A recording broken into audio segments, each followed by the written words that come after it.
우리를 에워싸고 계신 하나님의 임재를 의식하면서 천천히 깊은 들숨을 쉬십시오. 이제 우리 안에 내주하시는 하나님께서 나를 통해 숨을 쉬시도록 천천히 날숨을 내쉬십시오. 이렇게 천천히 들숨과 날숨을 반복하면서 하나님의 임재 가운데 머무르십시오.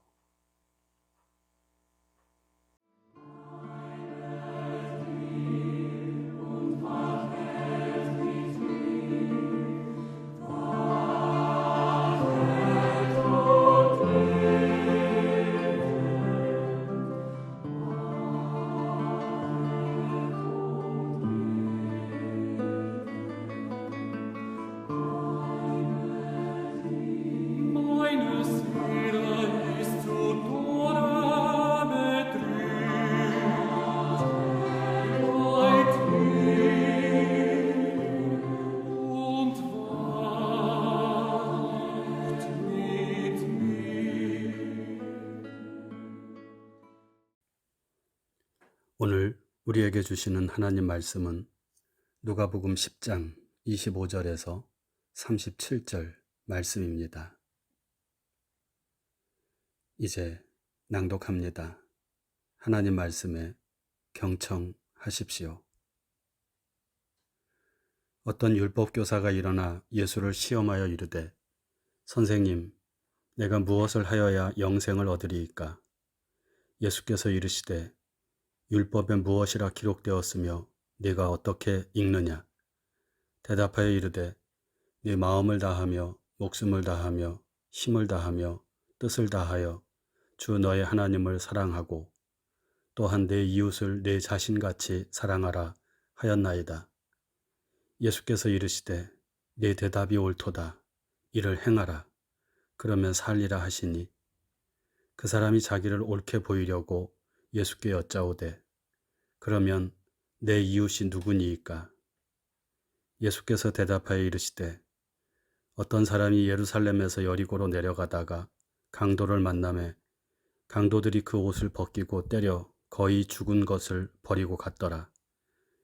마침 한 제사장이 그 길로 내려가다가 그를 보고 피하여 지나가고, 또 이와 같이 한 레위인도 그곳에 이르러 그를 보고 피하여 지나가되, 어떤 사마리아 사람은 여행하는 중 거기 이르러 그를 보고 불쌍히 여겨 가까이 가서 기름과 포도주를 그 상처에 붓고 싸매고 자기 짐승에 태워 주막으로 데리고 가서 돌보아 주니라. 그 이튿날 그가 주막 주인에게 데나리온 2를 내어주며 이르되, 이 사람을 돌보아 주라. 비용이 더 들면 내가 돌아올 때에 갚으리라 하였으니, 네 생각에는 이 세 사람 중에 누가 강도 만난 자의 이웃이 되겠느냐? 이르되, 자비를 베푼 자니이다. 예수께서 이르시되, 가서 너도 이와 같이 하라 하시니라. 주신 말씀을 잠시 묵상합니다.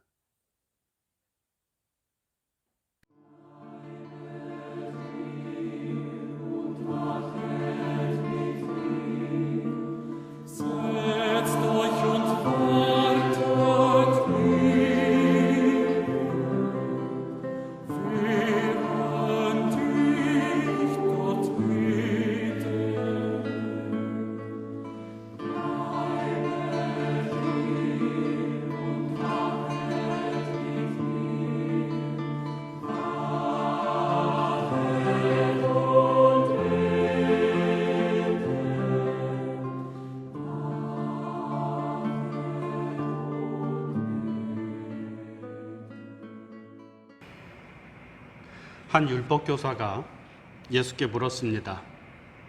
선생님, 내가 무엇을 하여야 영생을 얻으리이까? 참된 삶, 가치 있고 의미 있는 인생을 살려면 무엇을 해야 하는지 또는 어떻게 해야 하는지를 물은 것입니다. 사실 그는 율법 전문가로서 이 문제에 대한 답을 이미 성경을 통해서 잘 알고 있습니다.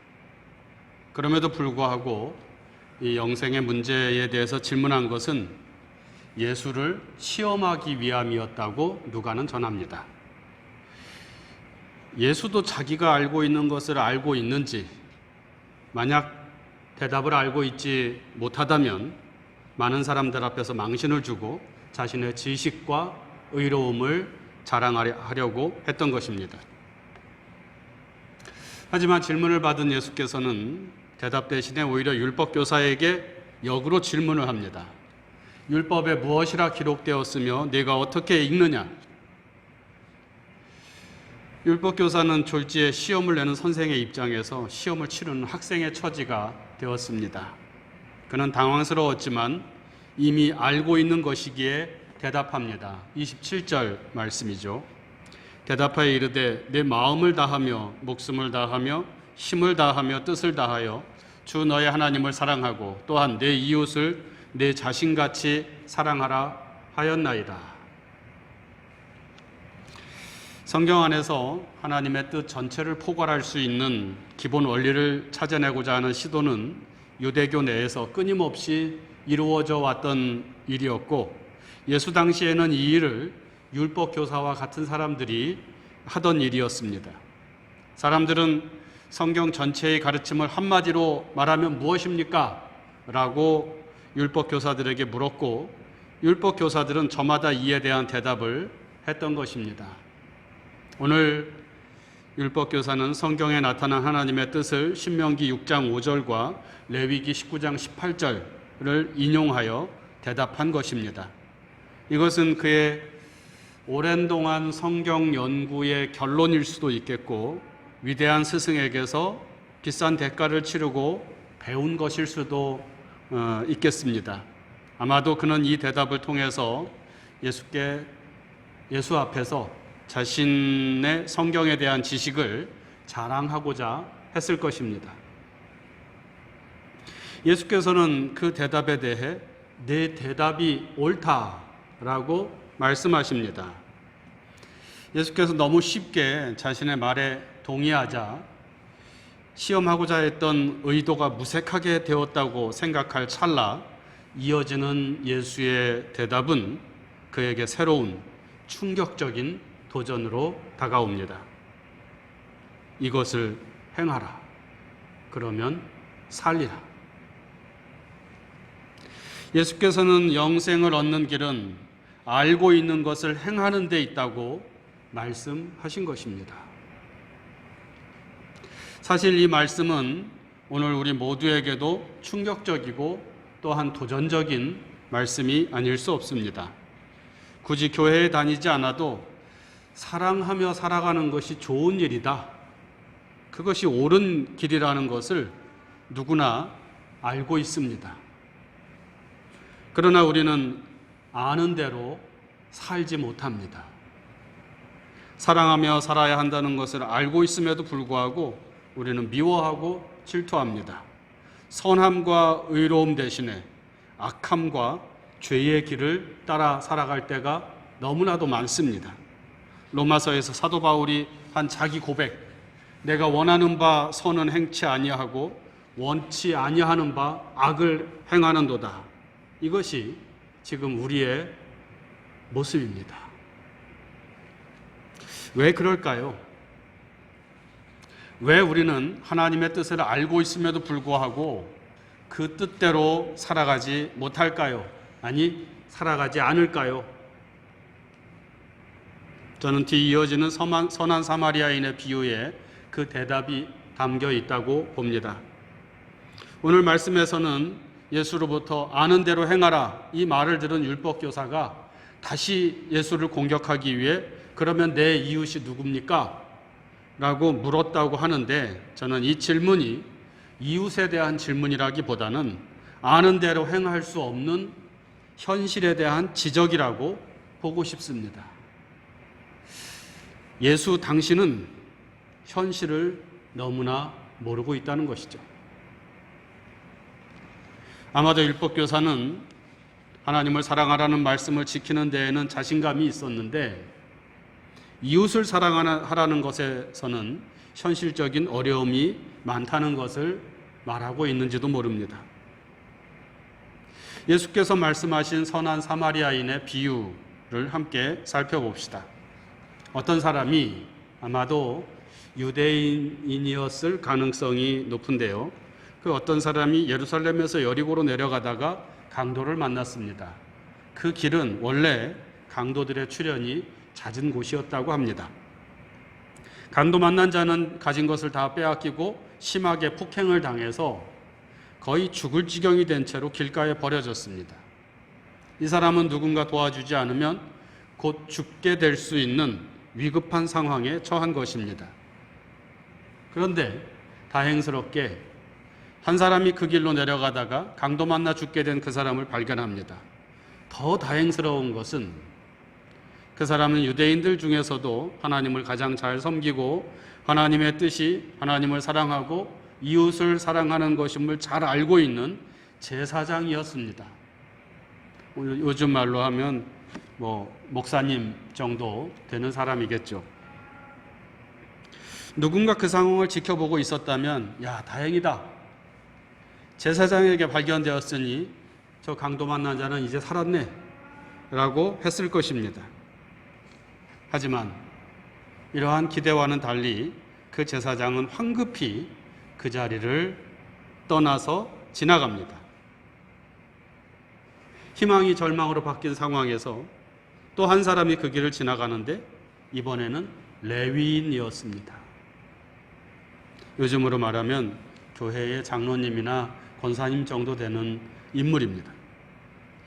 이 레위인도 당시 유대인 사회에서는 거룩한 일에 종사하는 사람으로서 많은 존경을 받던 사람입니다. 그런데 이 레위인도 강도 만난 자를 발견했지만 못 본 채 지나가죠. 당연히 도움을 줄 수 있을 것이라고 기대되는 제사장도 레위인도 모두 그 자리를 지나가 버립니다. 이제 이 가련한 강도 만난 자는 죽을 때만 기다려야 하는 신세가 되어버렸습니다. 그런데 이때 또 한 사람이 그 길을 지나갑니다. 자세히 보니 그 사람은 유대인들이 경멸하고 원수처럼 여기는 사마리아인이었습니다. 유대인들은 사마리아인들에 대해 하나님을 알지 못하고 잘못된 제사를 드리고 죄 가운데 살아가는 자들이라고 비난했습니다. 그 안에는 도무지 선한 것이 하나도 없는 그런 족속들이라고 생각했는데 바로 그 사마리아인이 그 길을 지나가게 된 것입니다. 강도 만나 곤경에 처한 자의 입장에서 봤을 때는 아무 도움도 기대할 수 없는 사람이고 차라리 만나지 않았으면 더 좋았을 법한 그런 사람입니다. 그런데 예상 밖으로 그 사마리아인은 강도 만나 죽게 된 사람을 보자 불쌍히 여기는 마음을 갖습니다.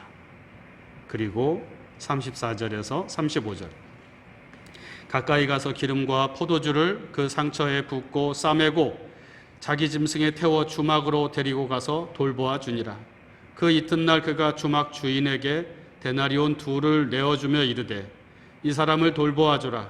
비용이 더 들면 내가 돌아올 때 갚으리라 하였으니, 여기 2 데나리온이라는 돈은 한 사람이 약 2주 동안 주막에 머물러 있을 수 있는 그런 돈이었다고 합니다. 이야기를 마친 후에 예수께서는 누가 내 이웃입니까? 라고 물은 율법교사에게 내 생각에는 이 세 사람 중에 누가 강도 만난 자의 이웃이 되겠느냐 물으셨고, 율법교사는 당연히 자비를 베푼 자니이다 라고 대답합니다. 그러자 예수께서는 가서 너도 이와 같이 하라 그렇게 말씀하십니다. 앞서 말씀드린 대로 이 이야기 속에는 여러 가지 교훈이 담겨 있을 수 있겠지만 저는 제사장과 레위인, 즉 누구보다도 하나님을 잘 섬기며 하나님의 뜻에 대해 잘 알고 있는 자들이 왜 곤경에 처한 형제에게 마땅히 행할 도움을 주지 않았는지에 대해 생각해 봅니다. 혹자는 제사장과 레위인은 하나님을 섬기는 일이 더 중요했기 때문에 공경에 처한 자를 지나칠 수밖에 없었다고 얘기하는데 틀린 말입니다. 이들은 하나님을 섬기는 의무를 다하기 위해 예루살렘으로 올라가던 길이 아니라 그 의무를 다 마치고 내려가던 길이었습니다. 왜 제사장과 레위인은 강도 만나 죽게 된 형제, 이웃을 못 본 채 하고 그냥 지나갔을까요?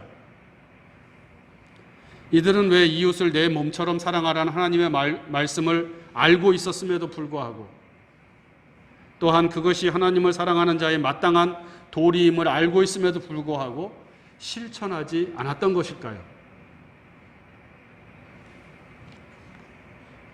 그것은 두려움 때문이었습니다. 그 지역은 강도들의 출몰이 잦은 지역이고 혹 그 곤경에 처한 자를 돕다가 자신도 강도를 만나 해를 입게 될 것에 대한 두려움, 이것이 곤경에 처한 자를 도와줘야 한다는 하나님의 뜻을 따르지 못하게 한 것입니다. 좀 더 확장해서 생각해 보면 악한 세상에서 하나님의 뜻을 따라 살면 내가 손해보고 내가 가진 것을 다 빼앗길 수 있고 자신의 안위를 보장받을 수 없다는 두려움이 저들로 하여금 마땅히 해야 할 일에 멈칫거리게 한 것이고 하나님의 뜻을 외면하고 비정하고 이기적인 결정을 하게 한 것입니다. 그리고 이러한 행동을 정당화하기 위해서 사랑해야 할 이웃의 범위를 축소시켜버립니다. 내가 사랑해야 할 이웃은 나와 같은 생각을 가지고 있고 경제적 수준도 비슷하고 같은 종교, 같은 인종, 같은 문화를 가진 자들이라고 규정합니다. 나와 생각이 다르고 사상이 다르고 종교가 다르고 경제적인 수준 혹은 사회적인 지위가 다르면 사랑해야 할 이웃이 아니고 그냥 남이 되어버리고 더 나아가서는 그런 사람을 적대적인 원수로 규정합니다. 그리고 그가 어떤 처지에 있든 신경 쓰지 않습니다. 쉽게 무시해버립니다. 하지만 하나님께서 이웃을 사랑하라고 하셨을 때 그 이웃은 우리가 그어놓은 선, 그 경계를 넘어섭니다. 이 하나님의 마음을 예수께서는 너희 원수를 사랑하라 그렇게 말씀하시면서 이것을 자신의 삶을 통해서 보여주셨습니다. 예수께서는 당시 사회에서 죄인이라고 비난받으며 비참하게 살고 있는 세리와 창기, 불치의 병에 걸린 사람들의 친구로 사셨고 하나님의 뜻을 외면하고 살아가는 우리를 위해서 하나님의 원수로 살아가는 우리를 위해서 십자가를 지셨습니다. 우리는 예수를 통하여 바로 이것이 하나님의 뜻임을 알고 또한 배운 사람들입니다.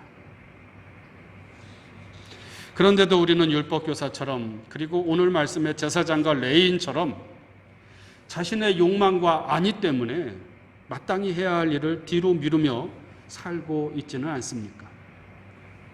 더 나아가 교리수호와 하나님의 영광이라는 미명하에 강도 만나 죽게 된 자들을 더 차별하고 몰아내야 할 악이라고 규정하며 규탄하고 혐오하고 있지는 않습니까?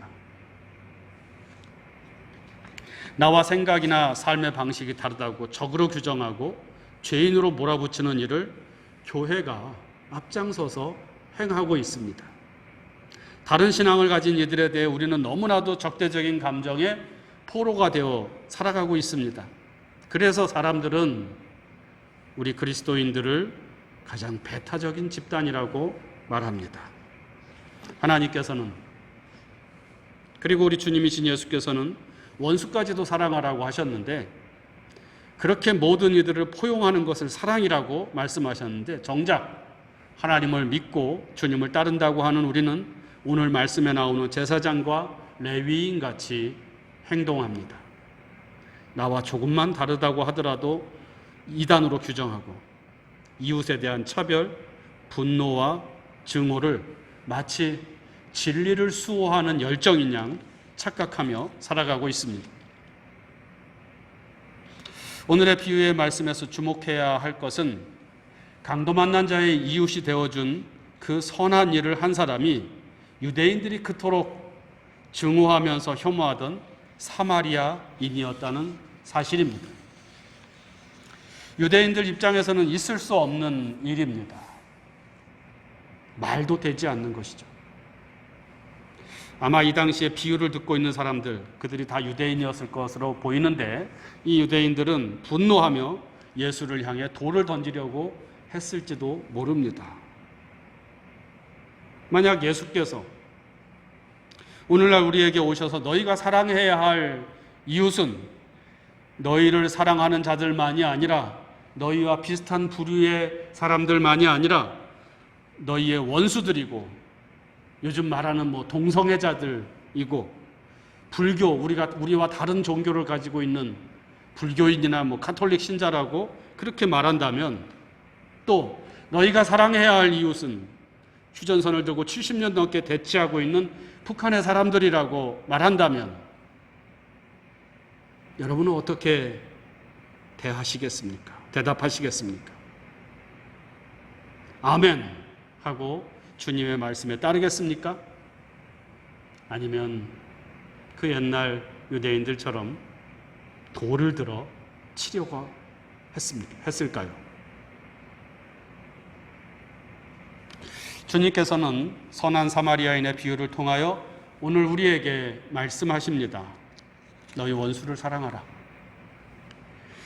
너희가 너희를 사랑하는 자를 사랑하면 무슨 상이 있으리요? 세리도 이와 같이 아니하느냐? 또 너희가 형제에게만 무난하면 남보다 더하는 것이 무엇이냐? 이방인들도 이같이 아니하느냐? 도움을 주려다가 내가 피해를 보고 손해를 보고 괴로운 일을 당한다 할지라도 너희가 그들의 이웃이 되어주라. 그렇게 말씀하십니다. 이것이 하나님의 뜻이고 이것이 영생, 즉 구원의 길이라고 말씀하십니다. 주님의 말씀을 깊이 생각하면서 말씀을 따라 사랑해야 할 이웃의 범위를 점점 더 확장해 감으로 저는 이것이 넓은 마음을 갖는 것이라고 믿는데요.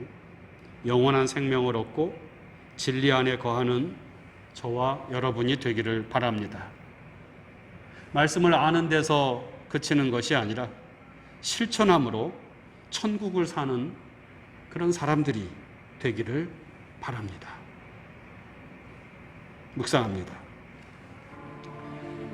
누가 강도 만난 자의 이웃이 되겠느냐는 주님의 말씀 안에 담긴 요청을 묵상합시다. 지금 강도 만난 자는 누구입니까? 내 주변에서, 그리고 이 나라 이 민족 안에서, 또한 온 세상 속에서 지금 강도 만난 자는 누구입니까? 너희가 이웃이 되어주라는 주님의 말씀을 깊이 묵상합시다.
다 같이 주님께서 가르쳐 주신 기도를 드립니다.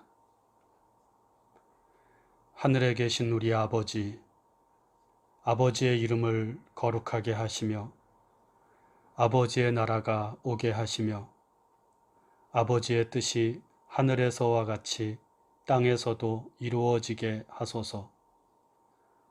오늘 우리에게 일용할 양식을 주시고 우리가 우리에게 잘못한 사람을 용서하여 준 것 같이 우리 죄를 용서하여 주시고 우리를 시험에 빠지지 않게 하시고 악에서 구하소서. 나라와 권능과 영광이 영원히 아버지의 것입니다. 아멘.